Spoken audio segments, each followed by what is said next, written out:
अच्छा सुनो, वो सब्सक्राइब के साथ ना बेल बटन भी दबा देना ताकि मैं जब भी वीडियो अपलोड करूं तो तुम्हारे फ़ोन की घंटी बज जाए। हेलो एवरीवन, तो कैसे हैं आप सब ठीक। चलिए तो शुरू करते हैं डिफरेंशिएशन। इसमें हमने ख़त्म क्या क्या किया, कॉन्टिन्यूटी ओवर हो चुका है, डिफरेंशिएबिलिटी ओवर हो चुका है, और अब हम डिफरेंशिएशन से आज स्टार्ट कर रहे हैं। तो इसमें आज कुछ नया कम, अब पुरानी चीज़ों को रिवाइज ज़्यादा करेंगे क्योंकि रिवीजन भी ज़रूरी है। वो नहीं करेंगे तो आगे आप नहीं बढ़ पाएंगे।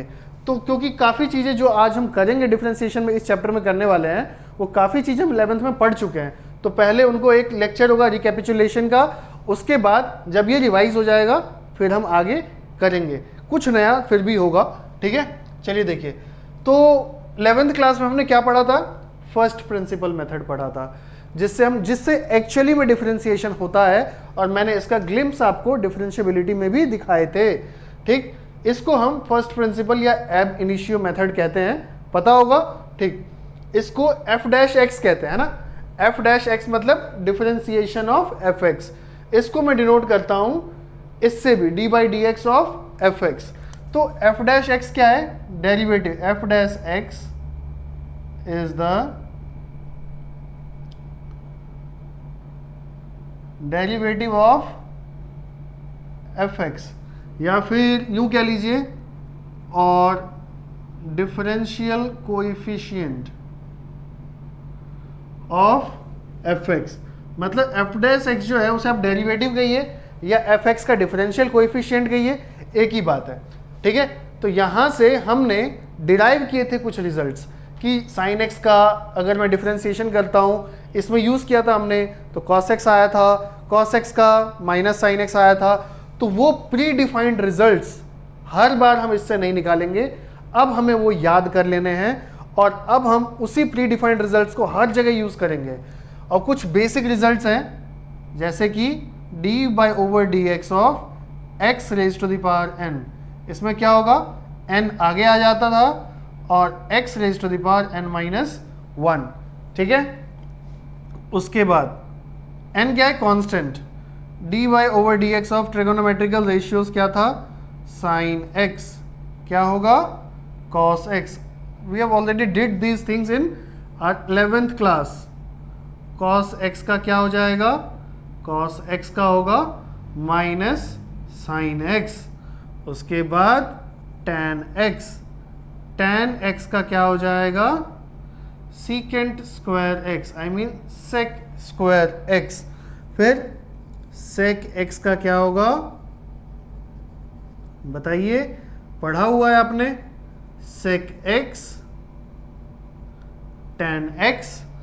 उसके बाद D Y over D X of what else, cot X, cot X का हो जाएगा minus cosec square X, D Y over D X of cosec X क्या होगा, minus cosec X cot X. ये जो बेसिक हैं, इनमें कहीं भी अगर दिक्कत होती है तो फंस जाओगे बच्चे आप। इसलिए ये जो मैं आज करवा रहा हूं, आज के लेक्चर में जो मैंने यहां लिख दिया वो यहां लिखा, और छपना यहां चाहिए। यहां अगर नहीं छपा तो इस चैप्टर में बहुत दिक्कत है आपके लिए। ये जो 11th में होने वाली चीज थी, ये 11th में हो जानी चाहिए थी। अगर नहीं हुई है तो इनको अभी दुरुस्त कर लीजिए, नहीं तो आगे जाओगे तो प्रॉब्लम ही प्रॉब्लम है। इसको बिना यहां बिठाए, ठीक है। चलिए अब क्या बचा, ट्रिगोनोमेट्री खत्म हो गए। अब एक चीज है, D Y over D X of A raise to the power X. नहीं पता होगा आपको, ये 11th में शायद ना किया हो, तो ये मैं आपको डिराइव करके बता देता हूं। फिलहाल इसका रिजल्ट ऐसे ही लर्न कर लीजिए, a raise to the power x. A raise to the power x मतलब कांस्टेंट की पावर वेरिएबल, वेरिएबल की पावर कांस्टेंट। इसको x into a raise to the power x minus one जो लिखेंगे वो गलती करेंगे, क्योंकि वो हम कब लिखते हैं, जब वेरिएबल हो और पावर कांस्टेंट हो। यहां कांस्टेंट है और पावर में वेरिएबल है, इसका हो जाएगा a raise to the power x log a। ठीक, ये नहीं लिखना है, डिफरेंस इसमें और इसमें समझिए, a raise to the power x log a कैसे आया, I will derive it, don't worry, अभी बस पढ़ लीजिए। उसके बाद dy over dx of log x, log x, एक चीज और ध्यान रखिएगा कि जब मैं log x लिखता हूं तो मैं यहां पे जनरली NCERT का नोटेशन फॉलो कर रहा हूं। उसमें उस नोटेशन में क्या है कि log x अगर लिखा है इसका मतलब वो बाय डिफॉल्ट उसका जो बेस है जो यहां पे है वो e है, ठीक, बाय डिफॉल्ट उसका बेस e है। नहीं तो डिफरेंशिएशन या इंटीग्रेशन हमेशा बेस e में होता है। तो अगर यहाँ पे कुछ नहीं लिखा तो बेस e लिखा है NCERT के हिसाब से। बाकी बुक में यहाँ पे वो ln x लिखते हैं, मतलब अगर ln x है इसका मतलब log x बेस e,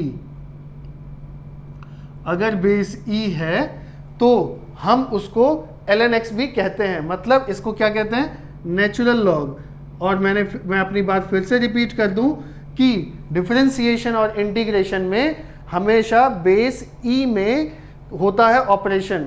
अगर बेस e नहीं है तो बेस e में चेंज करिए by using base change formula जो लॉग में होता है, उससे नेचुरल लॉग कहते हैं इसे, ठीक है। हमेशा बेस e होना है, अगर यहाँ पे नहीं है तो मैं प्रिज्यूम करके चलता हूँ NCERT में अगर कुछ नहीं लिखा हुआ इसका मतलब बेस e है, ठीक। बाकी बुक में या तो ये होगा या ये लिखा होगा, ठीक है। चलिए, तो log x मैं NCERT नोटेशन फॉलो कर रहा हूं इसलिए मैं यहाँ e नहीं लिख रहा, वो बाय डिफॉल्ट e है। क्या हो जाएगा, इसका होता है 1/x, ठीक। एक फंक्शन है एक्सपोनेंशियल, क्या, e raise to the power x, इसके बारे में मैंने आपको बताया था, कब, जब डिफरेंशियबिलिटी पढ़ा रहा था। e की पावर क्या होती है 2.71, तो e एक स्पेशल कांस्टेंट है जिसका कुछ सिग्निफिकेंस है, मैं बताऊंगा। e raise to the power x का जो डिफरेंशिएशन होगा तो वो वही आ जाएगा, इसमें कोई बदलाव नहीं होगा, ठीक। उसके बाद किसी भी कांस्टेंट का डिफरेंशिएशन, किसी भी कांस्टेंट का डिफरेंशिएशन क्या हो जाएगा, 0, ठीक है। क्योंकि मैं बताता हूं क्यों, क्योंकि कोई भी जो कांस्टेंट होगा वो क्या होगा, डिफरेंशिएशन क्या है, differentiation is just calculating slope.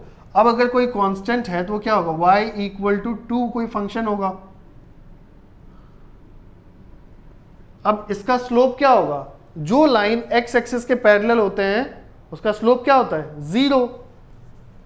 तो किसी भी कांस्टेंट का डिफरेंशिएशन अगर मैं करूंगा तो उसका 0 क्यों आता है, क्योंकि उसका स्लोप 0 है। डिफरेंशिएशन मतलब कैलकुलेट करना मतलब स्लोप कैलकुलेट करना, क्लियर है। हाँ, इसीलिए हमेशा किसी भी कांस्टेंट का स्लोप 0 होता है, मतलब उसका डिफरेंशिएशन 0 होता है, ठीक। तो होपफुली आपको इतना आ गया होगा, और नहीं आया होगा तो आप कर लेंगे नेक्स्ट लेक्चर आते आते, पहली चीज। और दूसरी चीज, कुछ रूल्स थे जो हमने पढ़े थे, प्रोडक्ट रूल, क्वोशिएंट रूल, बस यही 2 रूल थे। इसको मैं फिर से रिवाइज करा देता हूं इसके बाद, एंड देन फिर हम नेक्स्ट लेक्चर से क्वेश्चन से स्टार्ट करेंगे। अब हम क्या पढ़ने वाले हैं, प्रोडक्ट रूल। प्रोडक्ट रूल क्या होता है कि जब कभी 2 फंक्शन का प्रोडक्ट हो रहा हो तो उसका डिफरेंशिएशन कैसे करेंगे। मान लेते हैं u और v एक फंक्शन है, अलग अलग, u एक फंक्शन है और v एक अलग फंक्शन है, ठीक है। अब इनका प्रोडक्ट हो रहा है y equal to u into V. हालांकि है ये दोनों x के फंक्शन, बट u v लेने से आसानी हो जाती है। तो मैं क्या करूंगा, dy by D X equal to du by D V, du by D X, sorry, du by D X into v plus v into, sorry, u into D V by D X, ठीक है। मतलब पहले एक को लिखेंगे, दूसरे का differentiation, फिर दूसरे कांस्टेंट रखेंगे, पहले का डिफरेंशिएशन। अगर इतना हो जाएगा तो बस यही है प्रोडक्ट रूल, ठीक है, पढ़ाई होगा आपने।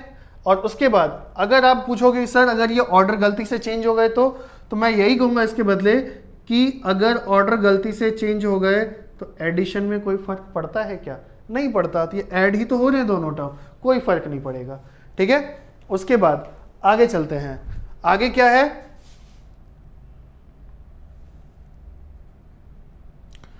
y equal to U V W, मतलब u equal to F X, V equal to G X and w equal to एक और फंक्शन ले लेता हूं एच एक्स। अब क्या होगा देख लेते हैं, dy by D X equal to, similarly कुछ नहीं ऐसे ही होता चला जाएगा।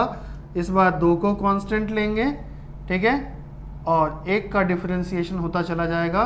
और ये कितने टुकड़ों में होगा, ये 3 टुकड़ों में होगा क्योंकि 3 फंक्शन हो गए। अब अगर 4 होंगे सर तो अब तो आइडिया लग गया ना, ऐसे ही हो जाएगा, ठीक। उसके बाद अगर मान लीजिए एक y equal to a into F X हो गया, सर अब क्या करेंगे, एक कांस्टेंट है और एक वेरिएबल है, तो इसका मैं बता देता हूं, हालांकि इसमें भी प्रोडक्ट रूल से ही स्टार्ट करते हैं और फिर उसका एक शॉर्ट तरीका मैं बता देता हूं। क्या होगा, जब कोई कांस्टेंट किसी फंक्शन में मल्टीप्लाई हो रहा हो तो इसको मान लेते हैं u और इसको मान लेते हैं v, तो क्या हो जाएगा u dash v plus u v dash, dash मतलब क्या, जिसके ऊपर डैश लगा है मतलब du बाई डी एक्स या dv by D x, v dash मतलब dv बाई डी एक्स और u डैश मतलब du बाई डी एक्स, मैंने जस्ट शॉर्ट फॉर्म में लिखा है। तो a का डिफरेंशिएशन क्या होगा, since a is a constant इसका डिफरेंशिएशन 0 होगा, तो इसका डिफरेंशिएशन यहाँ लिख दीजिए 0 इंटू v, v यानी F x itself plus u क्या है, a है, और v डैश यानी f डैश x। तो मतलब अगर सॉरी ये तो ये हो गया, मैंने डिफरेंशिएशन लिखा ही नहीं, इसका डिफरेंशिएशन y डैश ये रहा है ना, y डैश, सब कुछ y के इक्वल कर दिया था मैंने, हाँ y डैश, इसका मतलब dy बाई डी एक्स क्या हो गया, अगर आप देखेंगे 0 इंटू एफ एक्स क्या होगा, ये खत्म हो गया, ये बच गया a f डैश x।